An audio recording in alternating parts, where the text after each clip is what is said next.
calling my dude Howland. Good Hello. morning, Johnny. Yes. Hello. What's up, man? How is your day going? Hey, my day's going great so far.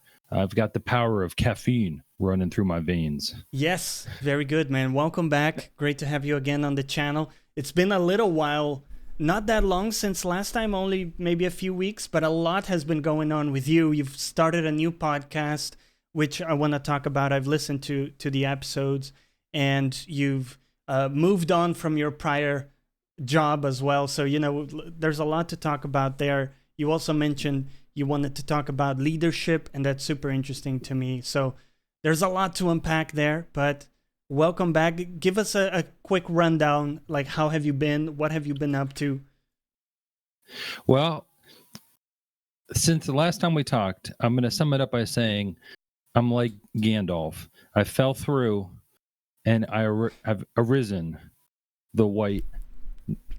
Do you now?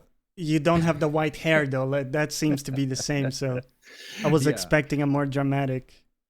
Yeah. Change. Yeah. No.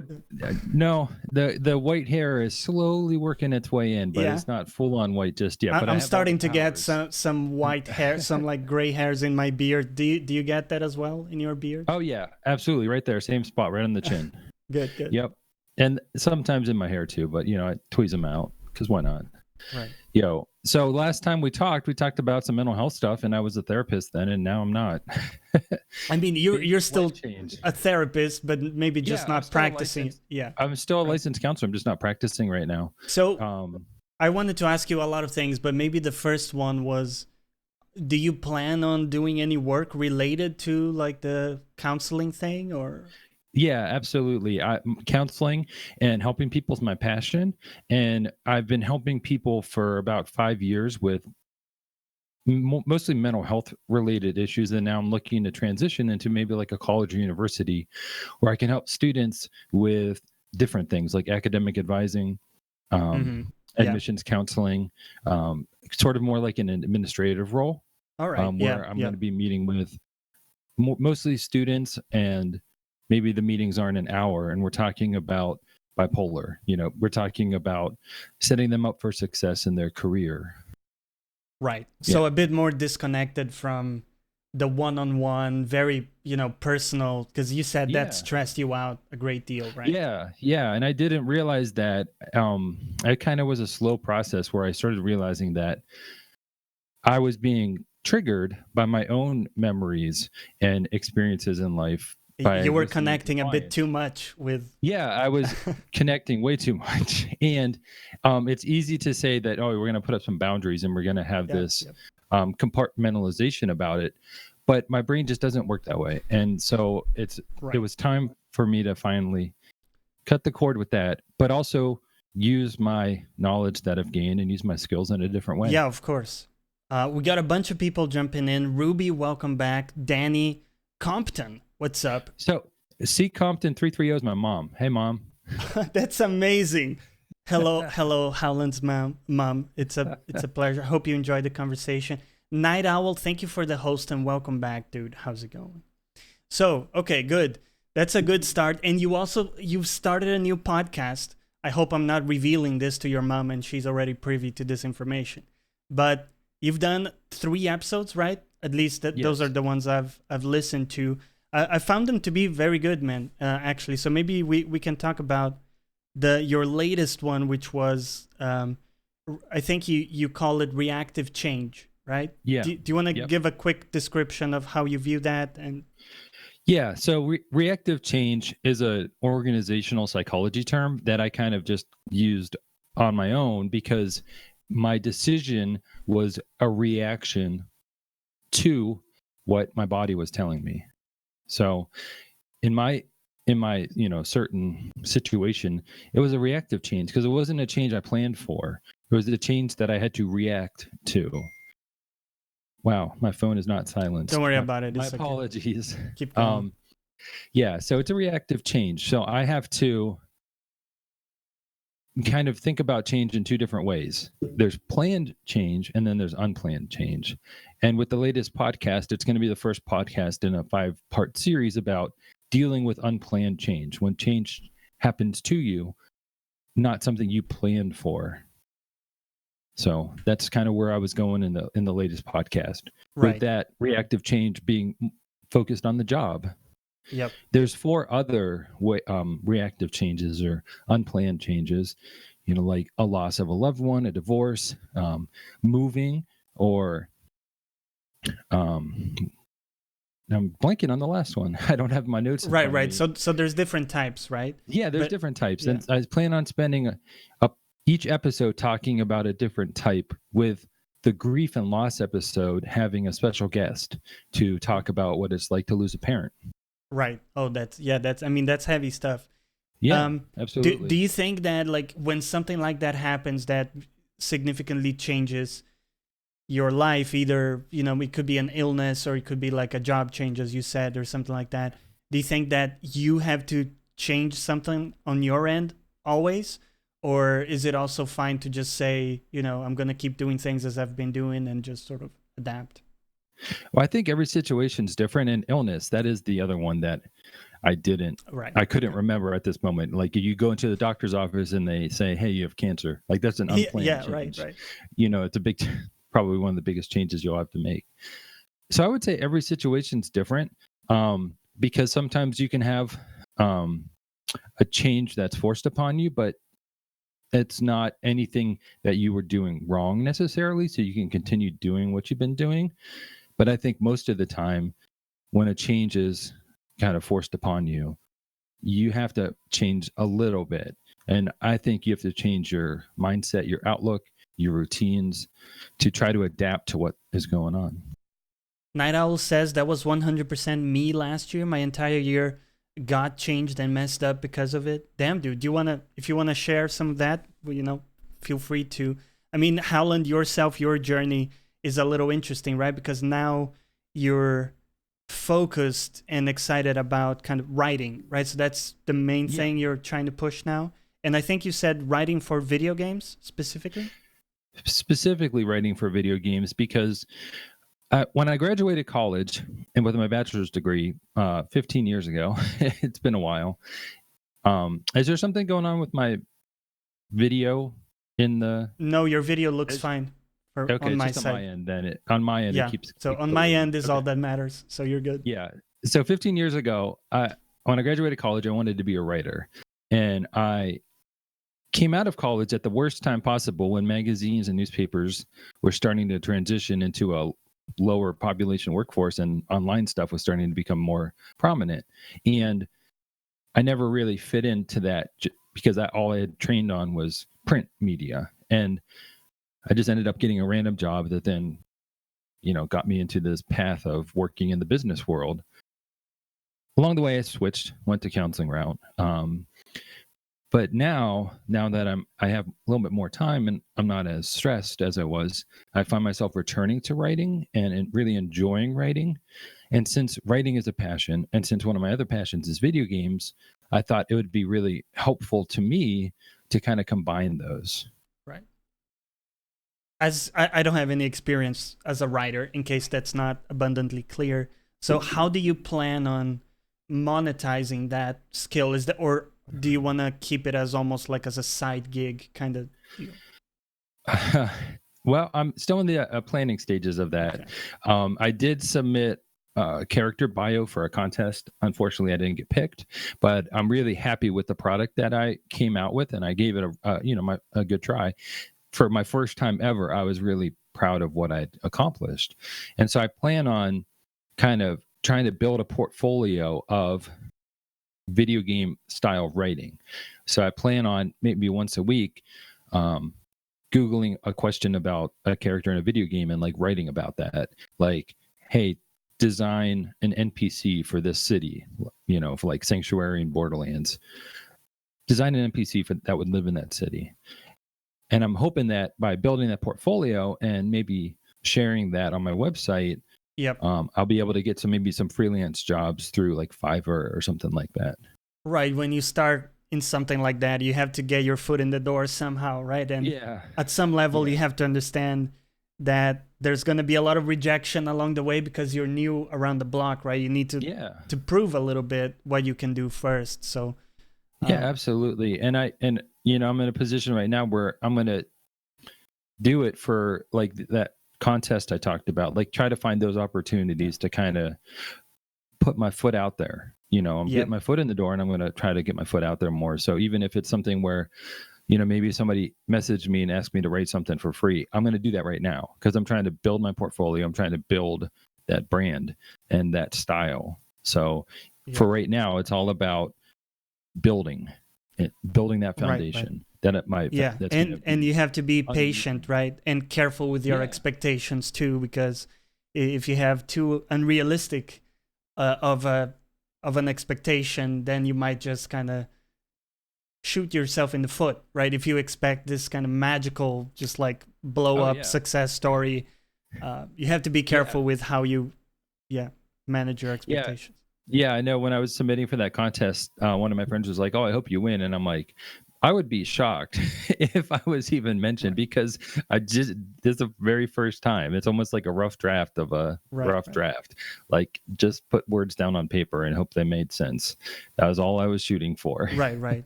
And I did read most of that, and it was pretty cool. Lansby, welcome back, dude. Enjoy your day. And Night Owl said, unfortunately, I lost my mom at New Year 2019, which was obviously not something anyone planned for, but that made me effectively move house as well, and ended up back in her house. Big unexpected changes. That's rough, man. I mean, I can't, I haven't gone through that. I guess in your experience as a counselor, Howland, was that something you encountered? Is there anything you would say, like anything that could help? Well, yeah, I've definitely encountered people that are coming in with having maybe two of the biggest life stressors occurring to them at the same time. Yeah. So moving to a new house and losing a loved one, both of those are considered like the top 5 life stressors. And so usually what I try to work within is the framework of compassion, understanding, and gratitude. And usually if I'm working along those lines and I'm helping the client or the patient work along those lines, having compassion for themselves for going through that situation and not changing their identity based on that situation, we can usually come to a place where we are looking at how we can move forward with those changes. Grief is an interesting beast because there's a real biological reason why we need it. We do need to grieve, and there's like kind of biological foundations that go back to evolution days why we need to do that. So to some extent, I think you need to allow yourself to grieve in a case like that. Like the more you avoid going into that, like the longer the process it is, right? You almost need to allow yourself a few months to, right? I'm gonna grieve right throughout these months, and then you're gonna feel better at the end. But and that's where that compassion comes in that I'm really big on, and compassion for yourself, which is something that we don't talk about a lot in our society. But having that compassion for yourself, and if you have a day where maybe things didn't go as planned, maybe your emotions were high or low, they weren't in the medium. Maybe that's a day where instead of analyzing that day or overthinking that day or putting yourself down because of that day, you have compassion for your situation. You're in one of the most difficult situations you can be in. Have some compassion. Think about what a friend would say in that situation. What would you tell a friend? Those kind of things. And the feeling of sadness is a really good topic for like a whole podcast series. But one of the reasons that our body feels sadness is sadness lets us know that a change is happening. And so what it's doing is it's telling our body to slow down to process a change. And that's how I conceptualize sadness. Interesting. So in my view, sadness is such a healthy feeling because it's your body's telling you, slow down, there's a change happening, let's process it. And I think like any other feeling, a key part that we have to focus on is embracing whatever it is that's, coming into our consciousness, and kind of focusing on that and with curiosity, like seeing what that is, right? Fat Ginger Legend, thank you for the 11 months, man. Thank you, thank you. Great nickname. And Lansby Tosson had a question for you, Howland. Yeah. He says, did you play Disco Elysium? And have you looked into how they did the writing for their stories and learned something about that game writing for a story and characters? Okay, so Lance, thank you for the question. I have not played it yet. I've watched people play it, but it's such a big game that I want to be able to spend time in it. And right now I don't have the time for that game because I'm doing other things. But that is something that you can definitely learn from, because that game did video game writing in a completely different way. Mm-hmm. It kind of broke the mold of what we're used to about video games. And so I think playing that game would help me as a writer learn different ways of character writing and dialogue writing for sure. Yeah, I think maybe that game might be a good inspiration for you when it comes to writing, because they did a good job in a lot of places there.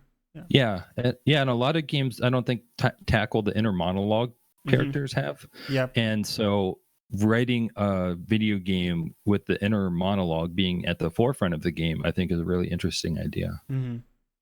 A Night Owl says, going on regarding what he was sharing earlier, I took a full month of off work just to sort everything out. Had great support from my family plus my partner, which really helped. And I know your significant other, she's really great, Night Owl. So I'm very happy you had a good support system. I mean, how do you, if someone comes to you without any of the, like maybe they don't have, any family or anyone close, and they feel really alone, right, as a result of that loss, how do you approach that? What would be like a starting point, I guess? I'm just curious. Oh man, so that's a really difficult situation.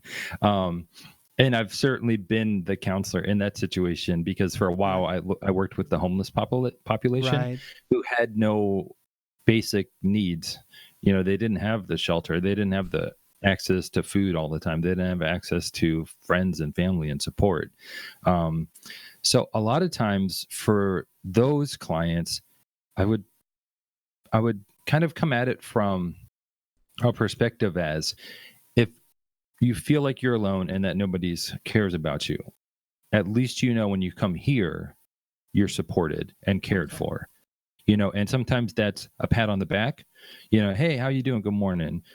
And sometimes it's a handshake. I'm not big on handshakes because of spreading germs, but in the flu season, but like a pat on the back, a concerning look, certainly treating them with respect and dignity, looking them in the eye, reflecting back the feelings that they're having, normalizing those feelings, saying you're normal to feel this way. If you don't have a house and you're sad, that's normal. That's completely understandable. So from there, we work on, okay, so you don't have control over this situation. What do you have control over? Right. And we kind of shift the perspective to thinking about what's in their control to change about their situation. Yeah, that's pretty good. Like taking ownership of their situation and seeing what is within their control to change. Yeah. I think taking ownership of their... Go ahead. Yeah. No, finish that thought. Taking ownership of their situation and taking responsibility for their behavior sometimes comes off as sounding like a disciplinarian route, but it's not when you're coming at it from a very concerning and caring perspective. Taking ownership of your behavior is something that we all have to do as an adult. Right. And, I'll just leave it at that. Yeah.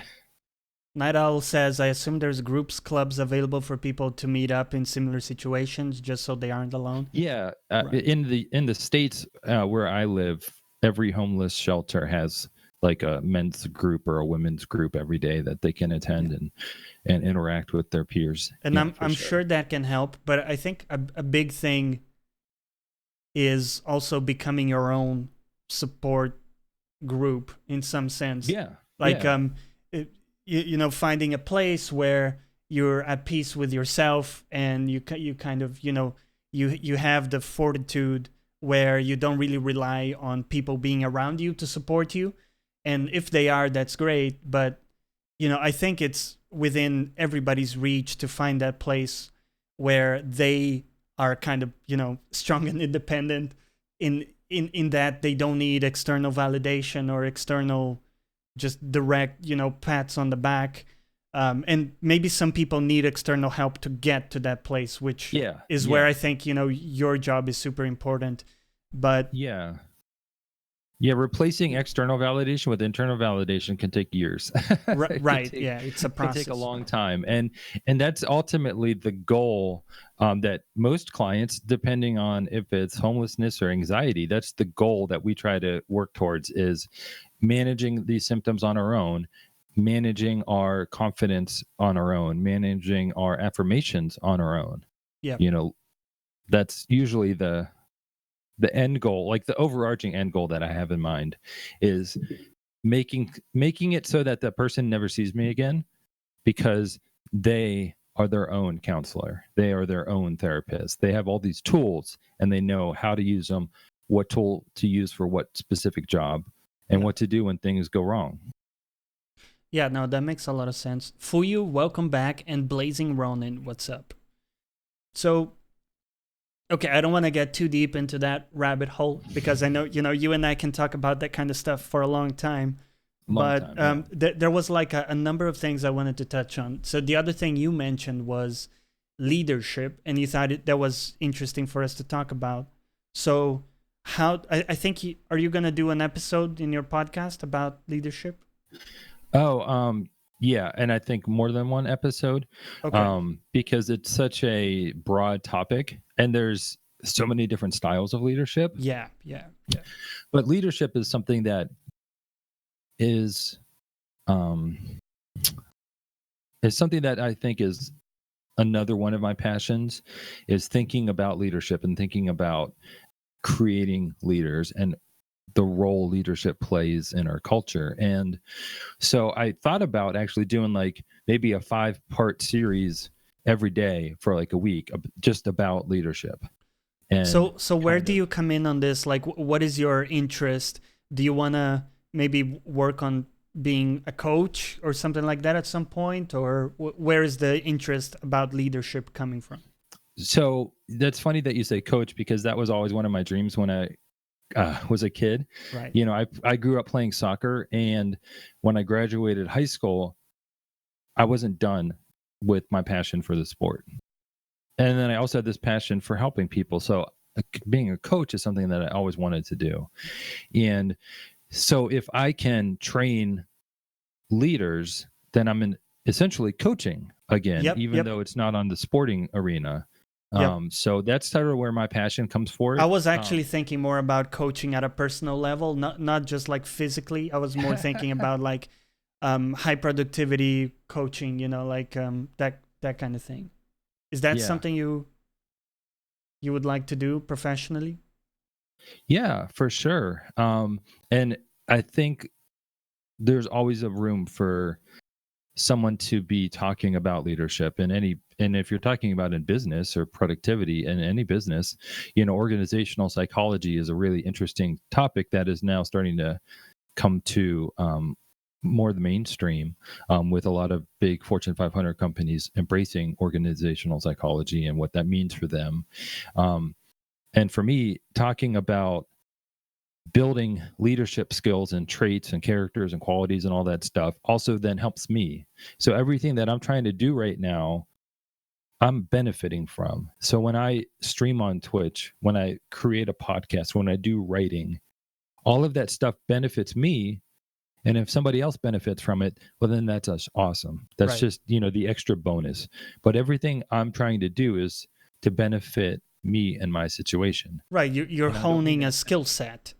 Right. Yeah, and I don't mean that in a monetary way. I mean that if I'm teaching about effective leadership, I'm going to become a more effective leader. Yeah, you're going to be thinking about it in a critical way and trying to expose it.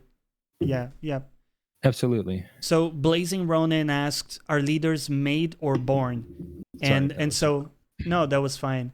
So how do you view leadership? Is that an innate quality that some people have? Or is it something that's essentially learned?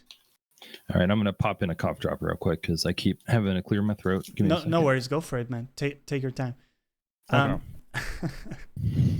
So are leaders made or born? That's sort of like the nature and nurture question. And in my view, it's always a little bit of both. Combination. Because charisma isn't something you can be taught, But a lot of other leadership qualities like delegation, empowerment of your of the people working underneath you, those are things that you can build and hone, you know. So I think it's always a little bit of both. And some people it comes more naturally to, For and sure. others, Yeah. you know, have to kind of think more critically Yeah, about I it, think for sure. even charisma can totally be learned. For example, you know, when I started off, when I look back at some of the stuff that I did earlier, I think I had like -1 charisma, you know. And not to say that now I'm some kind of Tony Robbins, but for sure small things like being You don't wanna be deliberate, Tony Robbins. being deliberate about, we can go into that in a moment, but being deliberate about your body language, for example, you know, being open with hand gestures, Yeah. and that kind of thing.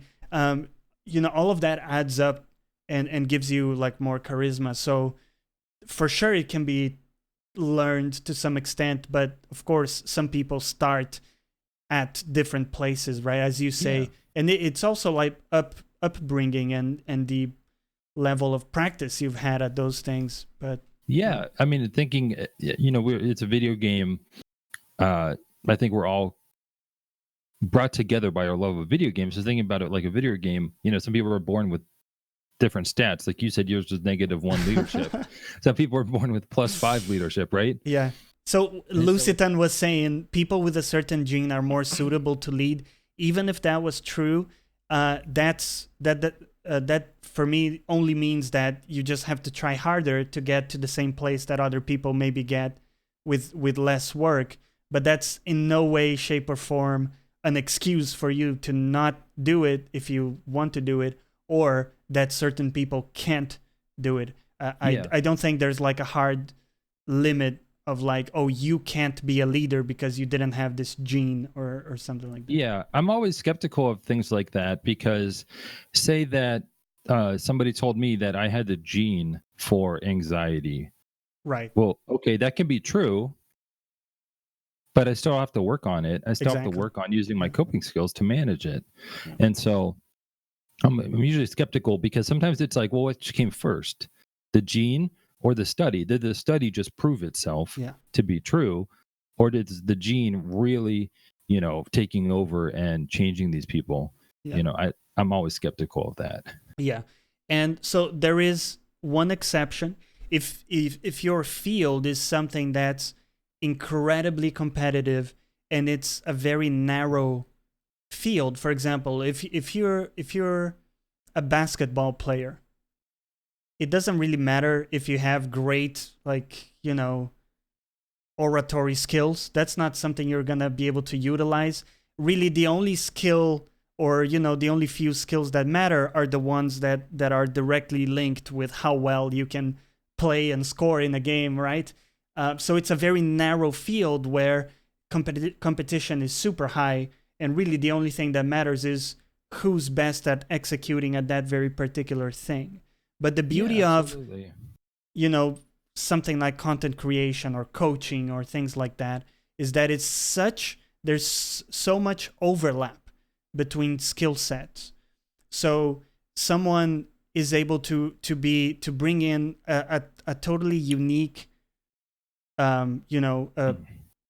value in terms of a package because they have a lot of different skills that come together in a very unique way to present value to someone. So to give you an example, even though I may not be the best at like one particular thing, so I may not be the best music player or the best streamer or the best single one thing at any of those things, because I can do a lot of those things quite well together, I hope, or, you know, that's kind of what I'm going for. I can provide like kind of a unique package in terms of like, you know, entertainment and message and that kind of thing. And I think in what you do as well, be it a counselor or now in the writing field, there's so many different skills that you can bring to bear and combine them in a unique way that even though you may not be the best at just writing or just one thing, because you bring all these things together in a unique way, you can be absolutely, you know, maybe the best at the very particular thing you're trying to achieve. Does that make sense? Yeah. Yeah, it does. And when you first start out as a counselor, all of your notes have to be looked over and analyzed and approved by your supervisor. And that's for 2 years minimum. So if I'm seeing 10 people a day, 5 days a week for 2 years, that's a lot of writing that my supervisor has looked over and analyzed. And I know for me, something that my supervisor mentioned was that I was really good through writing, helping him understand what the person was feeling. And so I think that's that unique skill set that I can bring to bear when I'm writing a character bio. I can maybe help the reader feel or understand even a little bit deeper what that character is feeling at the moment. Yeah. Suvi, it's great to see you again. Welcome back, and thank you for the kind words. And Night Owl is right. Even if you're born with like an advantage, you have to work hard at it, right? Still, it's this thing where people tell me sometimes, and they're very kind. There's like, "Oh, you're talented, right?" Maybe I'm playing guitar, and they're, "Oh, you're very talented." I mean, maybe in some ways, maybe when it comes to creating music or being creative, sure. But there's a component of I bust my fucking ass, right? Learning the fucking guitar, and most other people that have learned guitar also have. Even like the really fucking good people, they may have been talented to begin with, but the 10 hours daily that they put into it surely, played a massive role. And without that, they wouldn't be where they are. So I think sometimes people almost use it as a wave away thing, where it's like, Yeah. oh, you're very talented, right? Like almost you were born with it. No, hold on, right? You still have to work your ass off on top of maybe having something there already. Yeah. So, Yeah, absolutely. Because what are they really saying? You were born with long fingers, right? My palms are really long and my fingers are really short. So I'm not going to be a shredding guitarist. It's just not going to work for me unless I really try even more, right. 12 hours a day every Yeah. day, 13 hours a day every day. So Yeah. I mean, yeah, I Kobe completely Bryant, agree with right, you. is the perfect example. So he's an example of that very narrow area we were talking about. It's very competitive, right? And he was one of the best at it. And it was not just because he was born with great genetics for it, right? Which he was. He was a great athlete, but he worked his fucking ass off as well, right? So it's the combination of those two things. Yeah, Yeah. absolutely, absolutely, and I know I grew up in the era of Michael Jordan, and people used to say you're not going to outwork Michael Jordan. Like he's the best, but he's also because he's the best, he works out even harder Right, right. than everybody else does. Yeah, I shared that sentiment, Ruby. And OD Goon says the skill set overlap is the area that allows for innovation and interesting creations. I Yeah, totally agree. It's absolutely. such a powerful concept. And actually, I stole this uh, term from Scott Adams. He talks about the idea of a talent stack. And then he moved on to be more of like a political kind of figure. But he initially talked about this, and that was what kind of spoke to me. The idea of the talent stack is that you, as a unique person, have a unique talent stack, and because you have access to these different hats that you can put on, Yeah, when you put the hat of an engineer, because you also have the hat of a musician, maybe perhaps you have like a different perspective on a problem, and you maybe can be a bit more creative about it, as an example. And in that same way, skills that you can pick up can absolutely impact other how to say it, other like scopes, or can impact beyond its scope. And I think you're a great example of that as well, because you're doing a bunch of different things. So you're doing writing, you're doing podcasting, right? You're doing streaming, and then the counseling thing is also a big thing. And you take things from all of the different fields, right? For sure. Like when I hear you speak in your podcast, there's a lot of baggage that you have from the counseling theory and practice that you've learned. So Yeah, that's a really powerful uh, idea. Yeah, And and I absolutely. just wanted to say also, Suvi, thank you so much for the 7 months. I really appreciate it.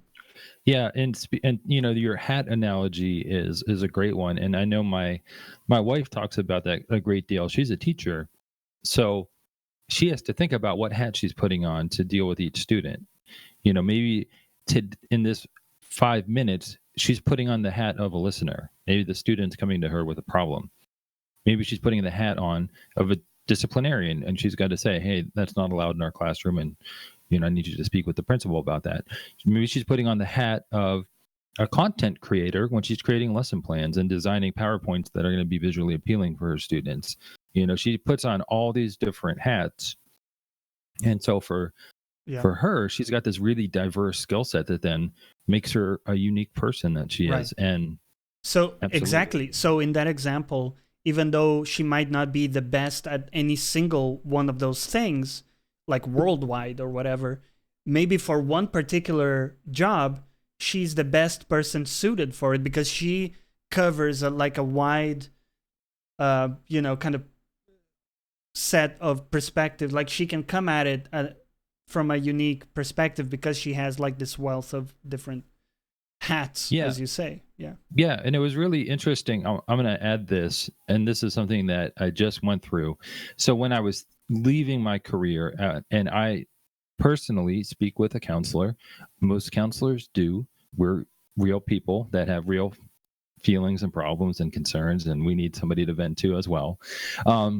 So I was talking to my counselor about leaving my field, and she said, "You weren't designed to be a counselor, but you needed that skill set for what comes next." And that was a very powerful statement for me because that's telling me that all these years I've spent weren't a waste. Yeah. And it's okay that I'm not suited to be that. It is But I still absolutely have okay. Yeah. but I still have all of this stuff that's going to help me for the next thing. And Yeah. that's sort of what I'm doing now is I'm using all those skills to kind of put out a wide net to see where things land. And Yeah. I think that was some of the best advice I'd ever, heard. Yeah, that's totally true because this idea that because you have some sunken cost into that profession already, stopping if you stop doing that, it's a waste. It makes no sense because you absolutely benefit from that. You have this wealth of knowledge and experiences from that are gonna fuel your next project. Yeah. So Yeah. you take everything from that prior experience. It's not a waste. I just wanted to say, because people were kind of going in chat about this idea of I wish I could be talented, and yes, you guys are spot on. That's so backward because it is people just saying that they wish they could just magically get to that point, but do you really wish to have that skill? How much? Like how badly do you want it, right? Do you want it badly enough to get off your ass and actually put in the hours to get to that level? The answer is typically no, right? They want to just magically flip a switch and somehow telling themselves that people are born with that kind of skill or talent is almost like a relief for them because they tell themselves in some cases that because they were not given that talent, it's okay for them to not even try to get there. It's not, right? You have to decide if it's something you fucking want and you want it badly, then you have to decide you're going to get there, right? And if you don't have genetic advantages for it, it just means you're going to have to put in more work. And some things might not be possible for you, but it still means you have to put in the work in order to get it done. So yeah, absolutely. And I'm going to go off of that and say that sometimes I view talent as what you're passionate about. So if someone came to me and they were like, "Oh, you're really talented in writing," well, do they know that I took 4 creative writing classes in my undergrad? One of them, which was a graduate class in and of itself. Do they know that I used to practice writing, for hours a day? Kind of like you were saying with the guitar, like No, but it was something I was passionate about. So Right. I put all my effort into doing that. Right. I'm not going to say that I'm the best podcaster in the world, but I love it. And it's something I'm passionate about. So would you say I'm talented for podcasting? I don't know. I don't know what Right. that means. I know what it means for me to be passionate about it and to work hard at it.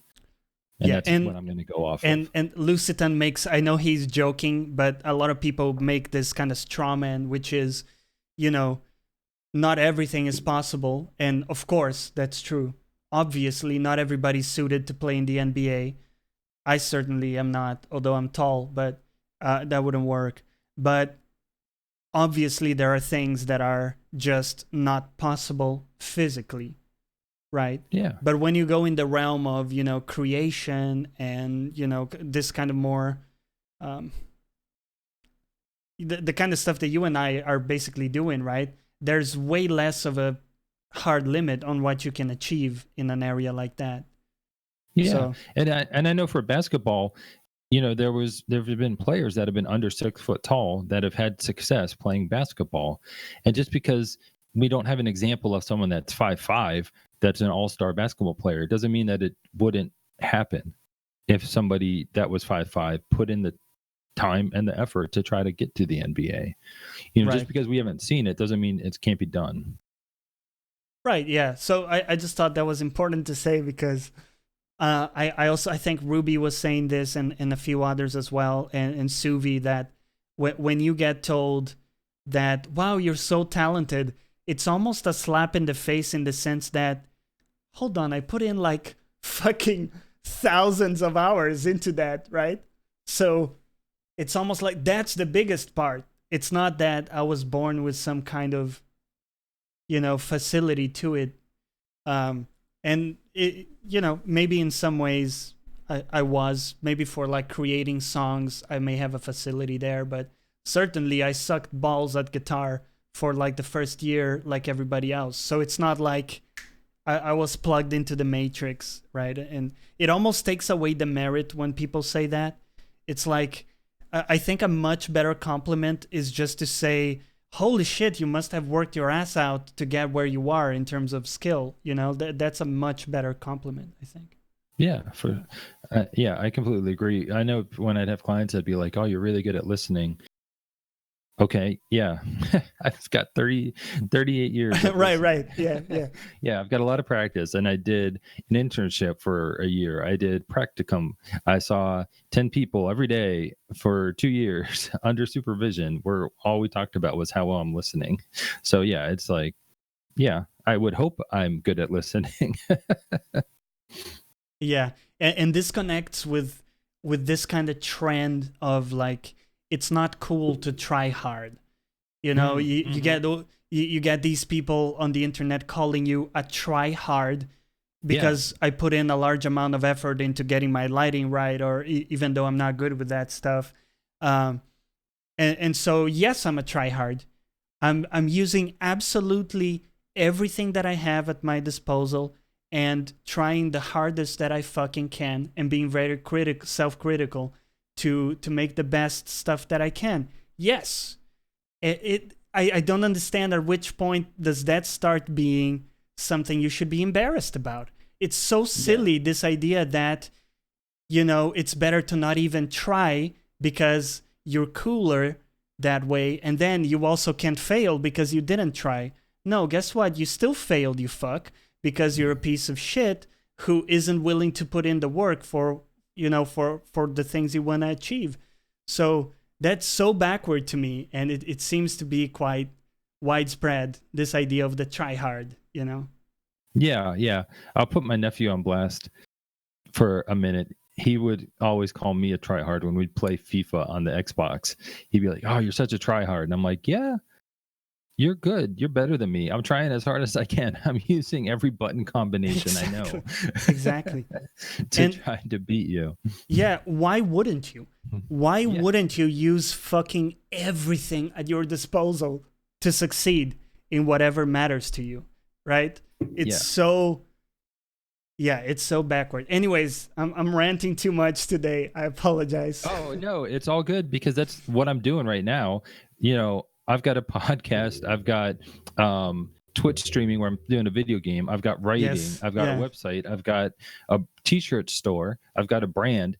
I'm trying really hard Yeah. at a Yeah. lot of different things, to see like what the next step is going to be for me. I'm trying to see where that passion is and what my next angle is going to come from. And I know already that I'm passionate about helping people. So that's why I'm trying to kind of look at jobs that are in the college or university route of academic advising or admissions counselor or things like that, where I can use that passion for helping people. But just because I don't have that job doesn't mean I can't not help people. So that's why I have the podcast where I'm trying to help people. I'm trying hard. Yeah. Baseball gear, welcome back. What's up?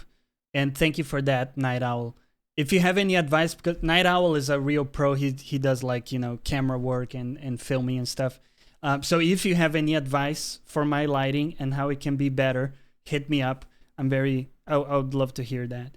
But this takes me to the question of what impact do you want to have in the world, my dude? My dude, it's such a deep question.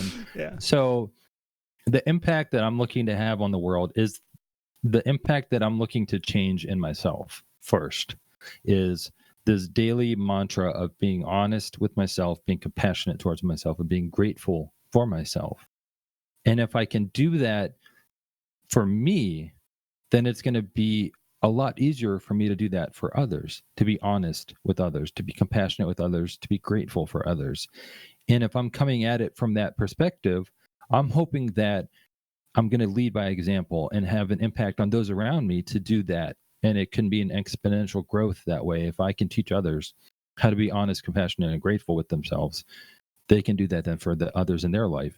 And so it can have this ripple effect. And so that's basically what I'm trying to do. I want people to be nice to each other because we're all in this together. It's not like, if I'm a Republican or if I'm a Democrat, things are different. Our houses look the same. Our jobs look the same. Our families look the same. It's like, let's just be nice. Let's try being nice. What will that hurt? So that's sort of where I'm coming at it from. Yeah, I really enjoy your stuff, man. And so I'm just going to post here your Twitch handle. So to make sure that people check you out on Twitter, and then from there they can go to Anchor where you have your podcast, and it's also up everywhere else where podcasts are available. And absolutely. You also have a YouTube channel where you do actually a presentation to go along with the podcast, right? That I saw. Yeah, because when I write the podcast, for me, some people can just go in and wing it. Okay, I haven't honed that skill, so for me, I have to prepare, and I like preparing. I love the journey even more so than the destination. So for me, preparing is what I'm passionate about. So when I'm writing the podcast, I do it in a PowerPoint presentation so that I'm still preparing, but I have something then to put on YouTube when I'm done. So it's like I'm doing two things at once, but it's all what I want to do. So I'm killing two birds with one stone essentially, but I love the preparation. And because I love learning, each podcast is a new opportunity for me to learn. So that's why I say I'm doing the podcast as much for me as anybody else, because I'm learning as I go along. I'm learning. I'm going to do a podcast about the things I want to learn, not the things I already know, basically. Yeah. And for sure, it helps when you try to package it for someone else. You consolidate everything you know about it, right? And it really helps you also almost like hone in your understanding of the topic, right? Yeah. And when I'm on Twitch for streaming, I didn't start streaming because I wanted people to watch me. I started streaming because I buy video games but never beat them. So if I'm streaming a game, there's going to be people that are going to be expecting me to see it through to the end. So that's the only reason I got started on Twitch, is like, I'm going to build in this accountability for myself online because I'm not going to want to let others down. And I haven't perfected that skill for me yet, to learn how not to let myself down. I'm still working on that. And that's sort of what the Twitch is about, is making it that goal and sticking to it. And, that's basically the simplest thing, where the simplest idea I had that got this whole journey started is what can I do for me that's going to keep me accountable to my priorities and principles in life. Yeah, no, accountability is important, and anything we can do to have some of that is good. I've also seen that you post on Twitter like what you're trying to achieve for the day, right? And that's really cool, because that also makes you accountable, obviously to yourself, but then to others as well, in terms of what you're trying to achieve. It's almost like you're putting it out there as a statement, and I thought that was cool. Yeah, because I'm trying to hold myself accountable for that. And that's actually an idea I got when I was a participant in group therapy, not leading the group therapy like I'd done before, but when I was a participant, every morning we'd go in and they'd say, what skill are you looking to work on today? And sometimes that can have a negative sounding effect, like, oh, I got to put in work today. But really what they're saying is, what do you want at the end of the day? What do you want your accomplishment for the today to be? And sometimes that accomplishment is rest and relaxation. So sometimes you'll see me post like, what am I conquering today? I'm conquering listening to my body and not going out and running a marathon when my knees are hurting. I'm going to conquer taking care of my body today. Maybe that means an Epsom salt bath, or maybe and I like that muscle phrase cream on knees. Yeah, I like that phrase. The let's conquer, that's your kind of your brand. So if people go to your Twitter to check you out, that's your brand basically everywhere, right? It's the idea of conquering. I think that's a great word, actually. Yeah. It works for many things, right? I chose that word because what my conceptualizing of it was that I was, overcoming something. And so I was like, let's overcome. Well, that doesn't sound that good. So I was like, what's a synonym for overcoming something, conquering something? Yeah. And overcoming and conquering are both a process. Because like I said, I'm most interested in the journey, not the destination. I'm enjoying the process of conquering something. I'm enjoying the process of working on something. And so for me, let's conquer means let's work on it. Let's work on this. Let's overcome whatever obstacles that we have in our way. And it's a really important message for me to hear. Like I said, that's why I started everything. It's for me to hear. That's what I need to hear. That's what I need to make my priority in life. Yeah, I like that, because it all comes back full circle to the idea that we need to prioritize how we feel about ourselves, right? That's really the crux of it, and not use external validation and just other people around us as a crutch. Sorry. We do need to have like a stable foundation within ourselves, and I think that's what we need to strive for, is find that place where you're at peace with yourself and you feel good about yourself when you're by yourself. I think that's really important. And a lot of people rely heavily on external stuff, whether it's other people being around them or other people being nice to them, right? And as much as that's good, if you can get that, that's great. I think you need to have that foundation where you're like your own, solid structure that you can rely on. Yeah, absolutely. And you said it in such a nice and succinct way. That's perfect. And I'm never, or not never, but that's why you haven't heard me, or you probably won't hear me say, hey, let's get my channel to 1,000 subs. Because that's not what it's about.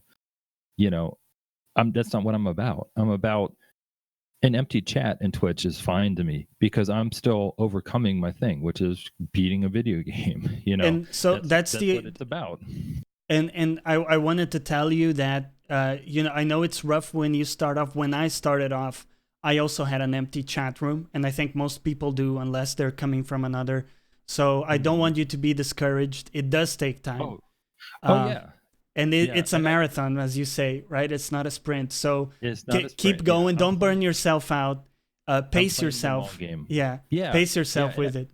I've got 7 days to stream, but I only stream on 2 days because I know that's going to be easy for me to do and not get burned out. Exactly. And I was talking with somebody about like some of the pitfalls that occur when you stream on Twitch. And he said, and this person said, "Oh, a lot of people get discouraged by an empty chat."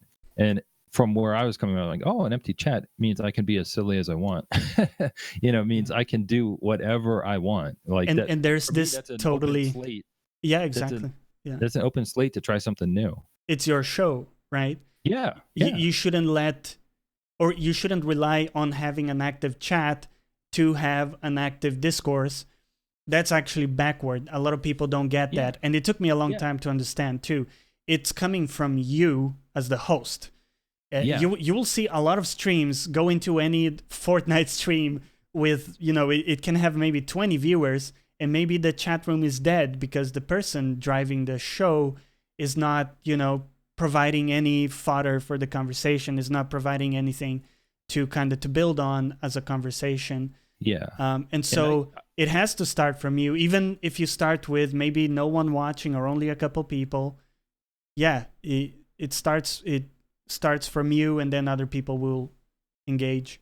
Yeah, and I get excited every time I start to stream because I think of all the possibilities of creating my own show. What are all those possibilities are so interesting and fascinating to me. And so I get excited. And so when I'm done, I don't know how it is for others, but when I'm done streaming, I'm hyped. Like I'm excited. Like I'm feeling like I just did something. I just accomplished something. And it didn't matter what chat said, It didn't matter how many people I had watching. For me, it was like, yes, I did another level in a game instead of giving up. Yes, right. I acted silly. I was talking in my stream yesterday about transactional analysis, and sometimes we have it's a big topic, but sometimes in our head, we have a nagging parent in our head, and you combat that by letting out your creative child. The creative child kind of cancels out the nagging parent. So I was letting out my creative child while I was streaming by like doing different accents for the characters, dialogue, and just being silly. Because for me, that's what I needed yesterday. I needed to be the creative child, and I allowed myself to do that. And so then after streaming, I felt better about myself because not only did I stream, but I did what I needed for me. And so that was really powerful.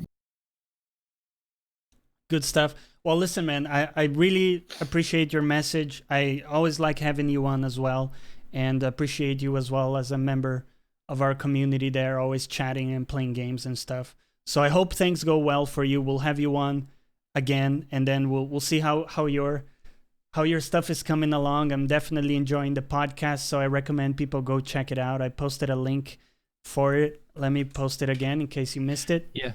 Every Thursday, new episode every Thursday. There you go. Howland82, everybody. Always a pleasure, man. Take care. Thank you, Jonny. Bye-bye. All right. Well, massive thanks to Howland, and we'll have him again on soon.